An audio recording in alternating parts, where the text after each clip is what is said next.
اعوذ باللہ من الشیطان اللعین الرجیم بسم اللہ الرحمن الرحیم الحمدللہ رب العالمین الصلاة والسلام علی اشرف الانبیاء والمرسلین وعلی آلہ طیبین الطاہرین المعصومین الذین اذہب اللہ عنہم الرجس وطہرہم تطہیرا اللہم صل علی محمد وآل محمد وعجل فرج قائم آل محمد اللہم اخرجنا من الظلمات الوہم واکرمنا بنور الفہم اللہم افتح علینا ابواب رحمتک وانشر علینا خزائن علومک برحمتک یا ارحم الراحمین۔ عزیزان محترم، کتاب شریف وسائل الشیعہ ابواب جہاد بالنفس، چوتھا باب، اور آج اس چوتھے باب کی چوتھی اور پانچویں حدیث ہم آپ کی خدمت میں لے کر آئے ہیں۔ عزیزان محترم، بیان ہوا ابواب جہاد بالنفس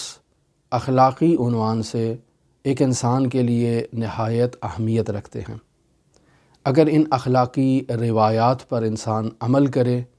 اور مکارم اخلاق میں موجود یہ صفات حمیدہ انسان خود کو ان صفات حمیدہ سے مزین کرے تو وہ انسان کامل بن سکتا ہے۔ اس لیے مرحوم آیت اللہ بہجت فرماتے تھے کہ ہر روز ابواب جہاد بالنفس سے ایک حدیث کا مطالعہ کیا جائے اور پھر اس حدیث کو اپنے وجود پر جاری کیا جائے۔ یقیناً ایک ساتھ بعد انسان اپنے وجود میں نمایاں تبدیلیوں کو مشاہدہ کرے گا۔ لہٰذا اسی سلسلے میں ابواب جہاد بالنفس آپ کی خدمت میں بیان ہو رہے ہیں، اور آج یہ چوتھی حدیث اور پانچویں حدیث اس چوتھے باب سے آپ کی خدمت میں بیان کی جا رہی ہے، اور ٹوٹل یہ 101 ابواب ہیں اس جہاد بالنفس کے۔ چوتھی اور پانچویں حدیث کا انتخاب آج جو کیا گیا ہے، درواقع دونوں احادیث کا متن اور مضمون ایک ہے۔ پہلی حدیث جو چوتھی حدیث ہے وہ اپنے سلسلہ سند میں کامل ہے اور امام جعفر صادق علیہ الصلاۃ والسلام سے نقل ہوئی ہے، جبکہ پانچویں حدیث جس کا متن وہی ہے لیکن چونکہ یہ حدیث مرفوعہ ہے اور امام جعفر صادق علیہ الصلاۃ والسلام سے نقل ہوئی ہے، لہٰذا اس میں تفاوت یہ پایا جا رہا ہے کہ اس کا سلسلہ سند مکمل نہیں ہے، لیکن محتوا اور مضمون کے اعتبار سے یہ حدیث بالکل وہی ہے جو چوتھی حدیث ہے۔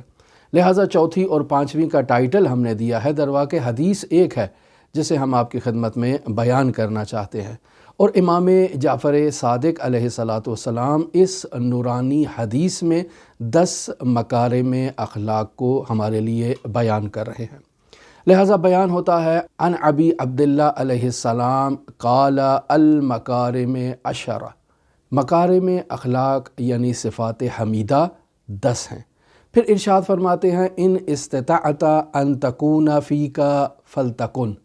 یعنی اگر تم کوشش کر سکتے ہو کہ ان 10 صفات حمیدہ کو اپنے وجود میں جاری کرو، فلتکن، تو ان صفات حمیدہ کو اپنے وجود میں جمع کرو۔ لیکن یہ ممکن ہے کہ ایک انسان میں یہ 10 صفات حمیدہ جمع نہ ہو پائے، لہٰذا امام فرماتے ہیں فَإِنَّهَا تَكُونُ فِي الرَّجُلِ وَلَا تَكُونُ فِي وَلْدِهِ، ایسا ممکن ہے کہ ایک انسان میں یہ صفات پائی جائیں لیکن آگے اس کی اولاد میں یہ صفات موجود نہ ہوں، اور ایسا بھی ممکن ہے وَتَكُونُ فِي وَلَدِهِ وَلَا تَكُونُ فِي أَبِيهِ، ایسا بھی ممکن ہے کہ ایک انسان کے بیٹے میں یہ 10 صفات موجود ہوں یعنی پائی جائیں لیکن اس کے باپ میں یہ 10 صفات موجود نہ ہوں، ایسا پاسبل ہے۔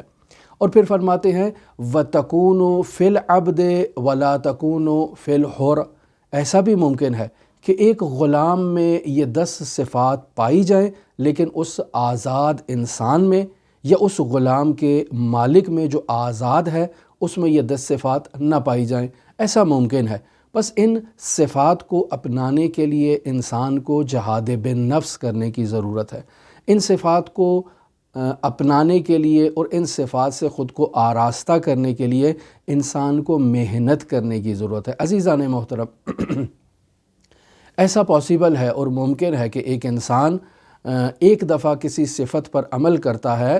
تو وہ اس میں راسخ نہیں ہوتی ہے، یعنی پہلے ایک انسان میں صدق نہیں پایا جاتا، صادق نہیں ہے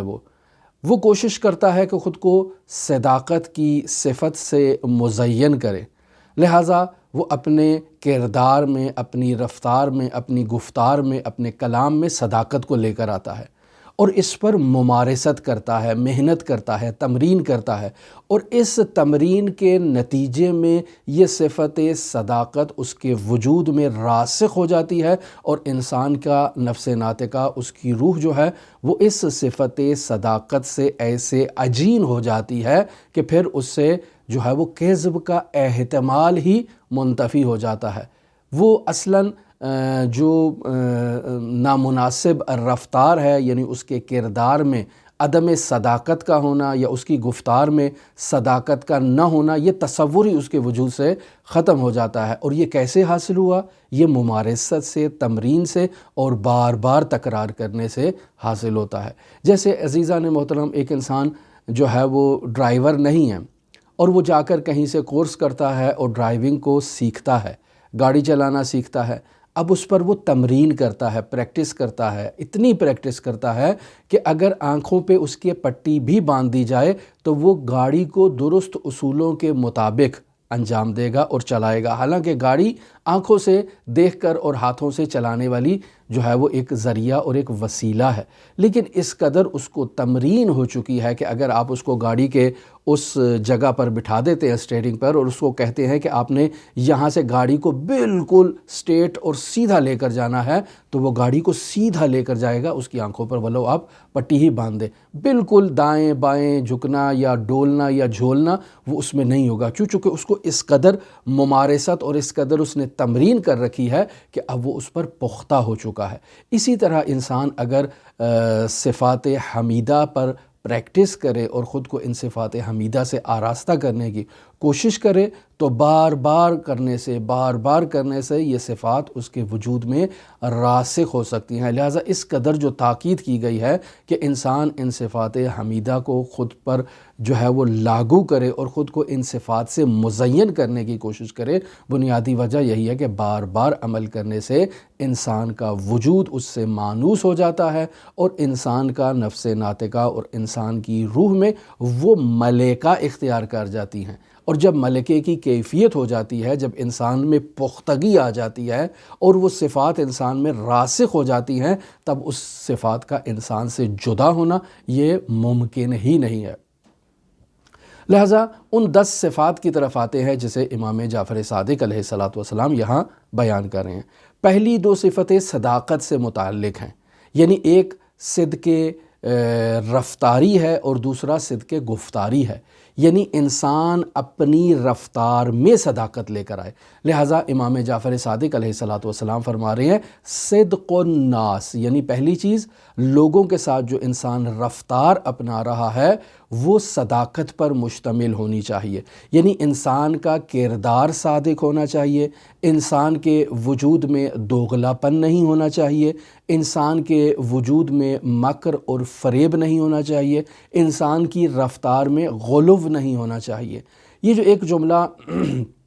ضرب المثل کے طور پر اردو زبان میں بیان کیا جاتا ہے کہ ہیں کواکب کچھ نظر آتے ہیں کچھ، یعنی انسان کا حقیقت کچھ اور ہے، لیکن جس چیز کا وہ اظہار کر رہا ہے اپنی رفتار سے وہ کوئی اور رفتار ہے، یعنی وجود میں اس کے صداقت نہیں ہے لیکن وہ ظاہر لوگوں کے سامنے خود کو صادق ظاہر کرنے کی کوشش کرتا ہے، نہایت ہی بزدل اس انسان ہے، لیکن لوگوں کے سامنے ایسی جو ہے وہ پھڑیاں مارے گا اور ایسے خود کو شجاع ظاہر کرنے کی کوشش کرے گا کہ لوگ سمجھیں گے کہ یہ بہت بہادر ہے، لیکن حقیقت میں بہت ہی بزدل انسان ہے۔ یا اگر اس کو ذرا سی چوٹ آ جاتی ہے تو ایسے واویلا کرتا ہے کہ جیسے اس کے وجود میں درد کا ایک بہت بڑا جو ہے وہ منبع موجود ہے، اسے غلو رفتاری کہتے ہیں، یعنی ذرا سا کوئی مسئلہ ہو جائے تو بہت بڑھ چڑھ کر اس کو بیان کرنا، یعنی اگر کوئی تکلیف آ جائے تو تکلیف کو بڑھ چڑھ کر بیان کرنا، اگر کوئی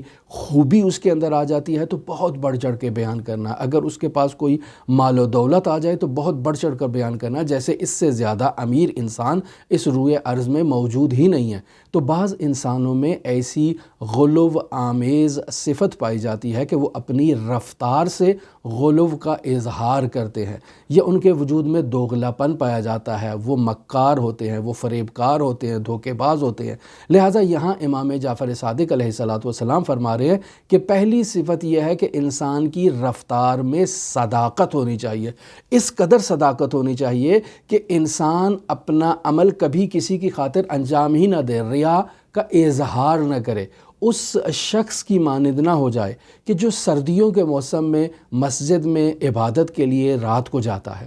اب رات کو مسجد میں عبادت کے لیے چلا گیا تو وہاں اسے محسوس ہوا کہ مسجد کے ایک کونے سے تھوڑا سرسراہٹ کی آواز محسوس ہو رہی ہے، یعنی جیسے مسجد کی صفوں پر کوئی شخص موجود ہے اور عبادت کر رہا ہے۔ اب ایسے میں یہ شخص یہ جان کر کہ وہاں مسجد میں ایک دوسرا شخص بھی عابد موجود ہے، عبادت کر رہا ہے، اس شخص نے اپنی عبادت میں شدت لانا شروع کر دی، اس شخص نے اپنی عبادت میں مزید جوش اور ولولہ لانا شروع کر دیا۔ تمام رات یہ عبادت کرتا رہا اور مسجد سے اس کونے سے سرسراہٹ کی آواز آتی رہی۔ یہ سمجھتا رہا کہ وہاں کوئی شخص ہے اور یہ اس کو دکھانے کی خاطر عبادت پر عبادت کرے جا رہا ہے، عبادت پر عبادت، طولانی سجدے، طولانی رکوع، طولانی نمازیں۔ اب جب صبح کا وقت ہوتا ہے، تھوڑا روشنی نمودار ہوتی ہے، تو مسجد کے اس کونے سے ایک کتا جو سردی سے بچنے کی خاطر اس نے مسجد میں پناہ لے رکھی تھی، وہ اٹھتا ہے اور وہاں سے باہر چلا جاتا ہے، اور اس شخص کو معلوم ہوتا ہے کہ میں نے تمام رات ایک کتے کی خاطر عبادت کی۔ تو بس انسان میں ایسا دوغلا پن نہیں ہونا چاہیے کہ انسان کسی کو دکھانے کی خاطر جو ہے وہ عمل کو انجام دے۔ انسان کو صدقے جو ہے وہ رفتار ہونی چاہیے، صدق الناس، یعنی لوگوں کے ساتھ انسان کو صادق ہونا چاہیے، یہ پہلی خصوصیت ہے۔ دوسری خصوصیت جسے امام جعفر صادق علیہ السلام بیان فرما رہے ہیں وہ ہے صدق اللسان، یعنی انسان کی گفتار کا، انسان کے کلام کا صادق ہونا چاہیے، یعنی انسان کو اپنی زبان میں سچا ترین انسان ہونا چاہیے، ابو ذر غفاری کی طرح۔ جیسے رسول خدا صلی اللہ علیہ وآلہ وسلم نے ارشاد فرمایا کہ آسمان نے کسی ایسے شخص پر سایہ نہیں کیا اور زمین نے کسی ایسے شخص کو اپنی باہوں میں نہیں لیا جو ابو ذر سے زیادہ سچا ہو۔ تو یہاں ابو ذر کی عظمت کو بیان کیا جا رہا ہے کہ ابو ذر ایسا سچا اور ایسا صادق انسان ہے کہ زمین نے ایسے انسان کو اپنی باہوں میں نہیں لیا اور آسمان نے کسی ایسے انسان پر سایہ نہیں بچھایا۔ اب یہاں بعض شیطان افراد اس قسم کی باتیں کہہ سکتے ہیں کہ رسول خدا سے بھی پھر زیادہ سچا ہوگا۔ نہیں عزیزان محترم، یہ شیطانی وسواس ہیں کہ جو انسان کے ذہن میں شیطان ڈالتا ہے۔ الذی یوسوس فی صدور الناس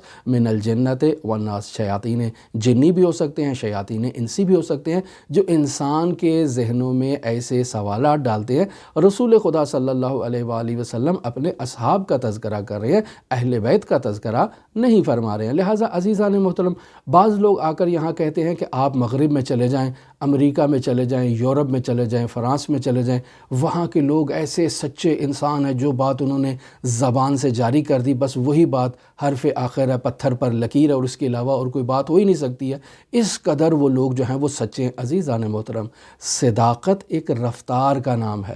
صداقت انسان کے وجود کی گہرائیوں سے باہر نکلتی ہے، یہ ایک صفت اخلاقی ہے، اور یہ صفت اخلاقی بسا اوقات نیگیٹو انداز میں ہوتی ہے، بسا اوقات پازیٹیو انداز میں ہوتی ہے۔ اگر یہ صفت پازیٹیو انداز میں ہو تو انسان کو جنت کے اعلیٰ مراتب پر لے کر جائے گی، اور اگر نیگیٹو انداز میں ہو تو یہی صداقت انسان کو جہنم کی گہرائیوں تک منتقل کر دے گی۔ اگر یہ کافر اتنے ہی سچے ہیں تو رسول خدا صلی اللہ علیہ وآلہ وسلم کے دروازے پر کیوں نہیں آتے؟ کیوں رسول خدا صلی اللہ علیہ وآلہ وسلم کی نبوت کا اقرار نہیں کرتے؟ کیوں ہر روز قرآن مجید کی اہانت کرتے ہیں اور اسے نظر آتش کرتے ہیں؟ کیوں رسول خدا صلی اللہ علیہ وآلہ وسلم کی نازیبہ تصاویر کو جاری کرتے ہیں اور پھر اس کا دفاع کرتے ہیں؟ کیوں اسلام کے مقدسات کو ایکسیپٹ نہیں کرتے اور ان مقدسات کو نہیں اپناتے؟ کیوں حضرات اہل بیت علیہ الصلوۃ والسلام کی ولایت کے پرچم تلے نہیں آتے ہیں؟ کیوں مسلمانوں پر ظلم کرتے ہیں اور ایسی پالیسیاں بناتے ہیں کہ جو مسلمانوں کے خلاف ہوں، کیوں ایسی تجربات کرتے ہیں کہ جن تجربات کے نتیجوں میں ایجاد ہونے والی اختراعات اور ایجاد ہونے والے وائرس دنیا جہان کو نابود کر دیتے ہیں۔ پس اس کا مطلب ہے وہ لوگ صادق نہیں ہیں۔ یہ صداقت شیطانی ہے جو ان کو جہنم کے گہرائیوں تک منتقل کر دے گی۔ اگر وہ صداقت ہوتے تو سب سے پہلے خود کے ساتھ صادق ہوتے، یعنی اپنے عقیدے میں صادق ہوتے، یعنی ایمان میں صداقت کو اپناتے، یعنی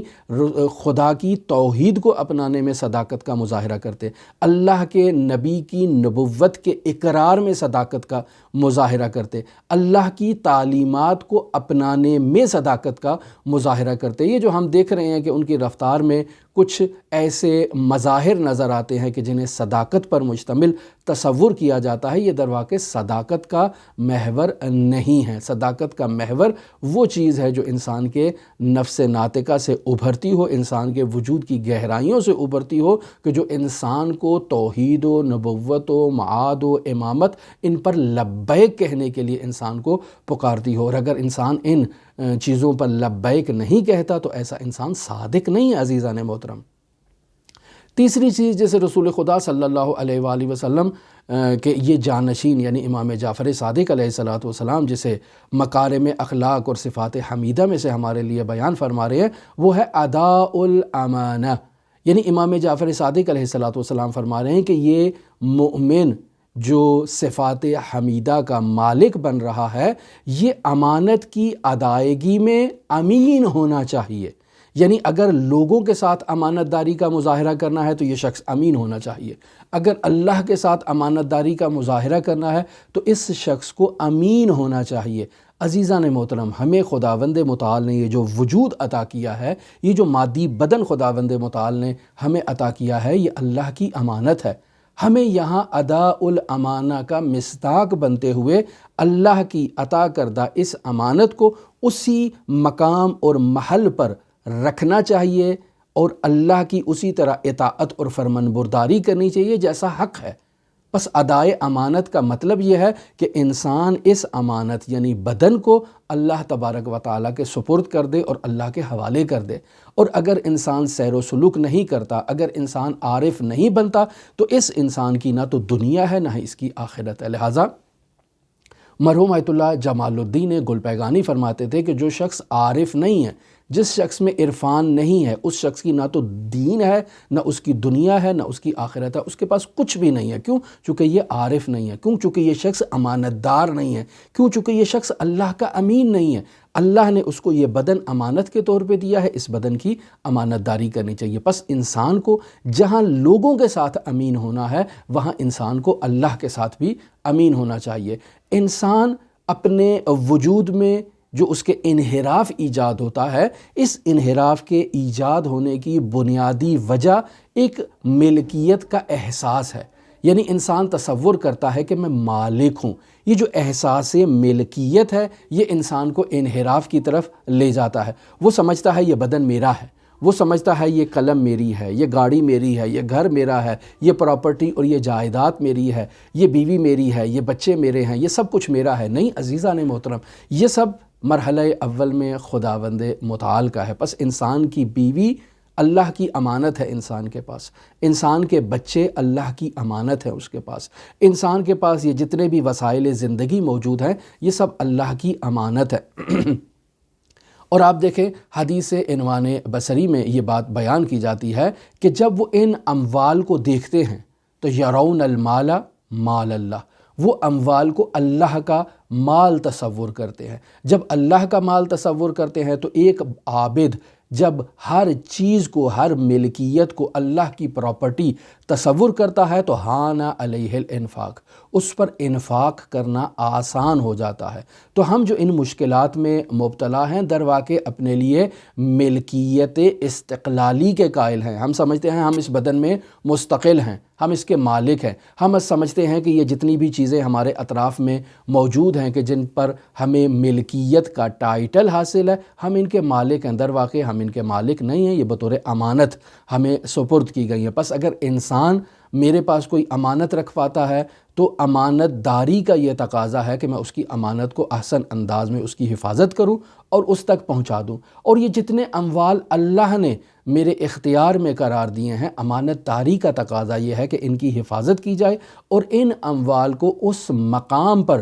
استعمال کیا جائے جہاں اللہ تبارک و تعالیٰ ان کے استعمال کرنے پر راضی ہے۔ لہٰذا آگے امام جعفر صادق علیہ السلام جو چوتھی صفت کے طور پر بیان فرما رہے ہیں، وہ فرماتے ہیں اقراء الضیف، یعنی مہمان کو قبول کرنا اور اس کی مہمان نوازی کرنا۔ اور مہمان نوازی کا جب تذکرہ آئے تو ملت عراق کا تذکرہ ضرور آتا ہے کہ جو حضرت سید الشہداء علیہ آلاف و تحیت و ثنا کے چہلم کے ایام میں کیسے دنیا بھر سے آئے ہوئے مہمانوں کو اپنی آغوش میں لیتے ہیں اور ان کا بڑھ چڑھ کر استقبال کرتے ہیں، اپنے گھروں کو کھول دیتے ہیں، اپنے گھروں میں موجود بہترین نعمات کو اور بہترین جو ان کے پاس سامان ہے اسے اپنے ضیف کے سامنے پیش کرتے ہیں، اپنے مہمان کے سامنے پیش کرتے ہیں۔ اور یہ مہمانداری کا ایک بہت بڑا جو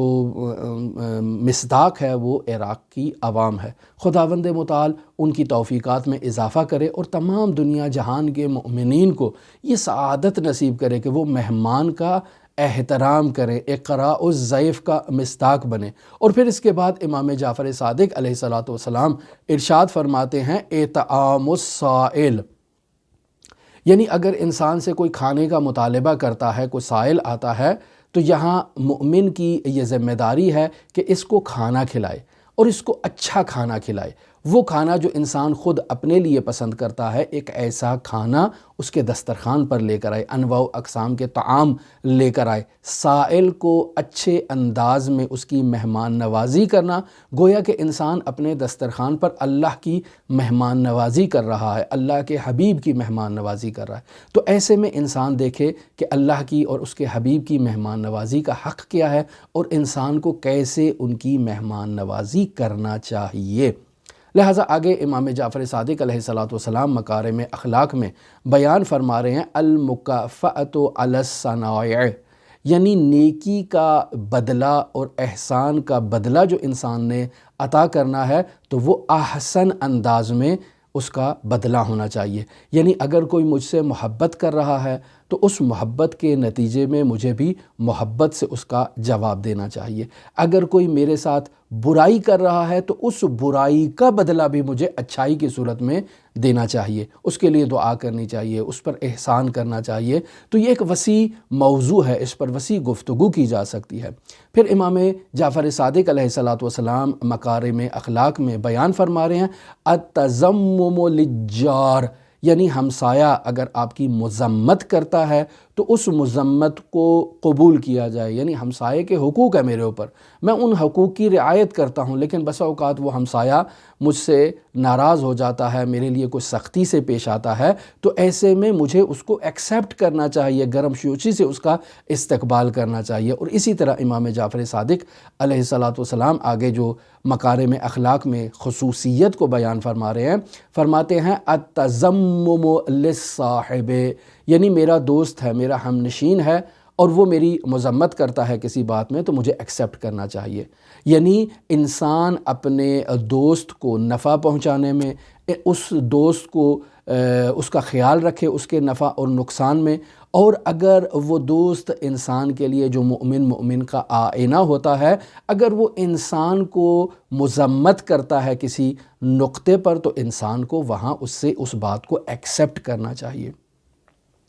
آخری خصوصیت جسے امام جعفر صادق علیہ السلام ارشاد فرما رہے ہیں، فرماتے ہیں مکارم اخلاق کی آخری منزل جو ہے وہ ہے حیا، لہٰذا فرماتے ہیں رأسہن الحیا، یعنی ان مکارم اخلاق میں جو 10 مکارم اخلاق بیان کیے گئے ہیں، ان 10 میں 10واں جو ہے وہ ان تمام 9 مکارم اخلاق کی سربراہی رکھتا ہے اور وہ ہے حیا۔ یعنی مکارم اخلاقی میں سب سے سر فہرست اگر کسی خصوصیت کا ذکر کیا جائے تو اس کا نام ہے حیا۔ لہٰذا اگر بشری کمالات میں کسی کمال کا ذکر کیا جائے تو تمام کمالات کا سرچشمہ جو ہے وہ حیا ہے۔ یعنی اگر انسان با حیا ہے تو اس باحیا انسان سے تمام کمالات اس کے وجود سے جاری ہوں گے۔ لہٰذا حیا بہت اہمیت رکھتی ہے۔ ایک بے حیا قسم کا انسان ہر قسم کے گناہ کو انجام دیتا ہے اور اس گناہ کو بڑھ چڑھ کر اپنی آغوش میں لیتا ہے، لیکن اگر انسان میں حیا ہو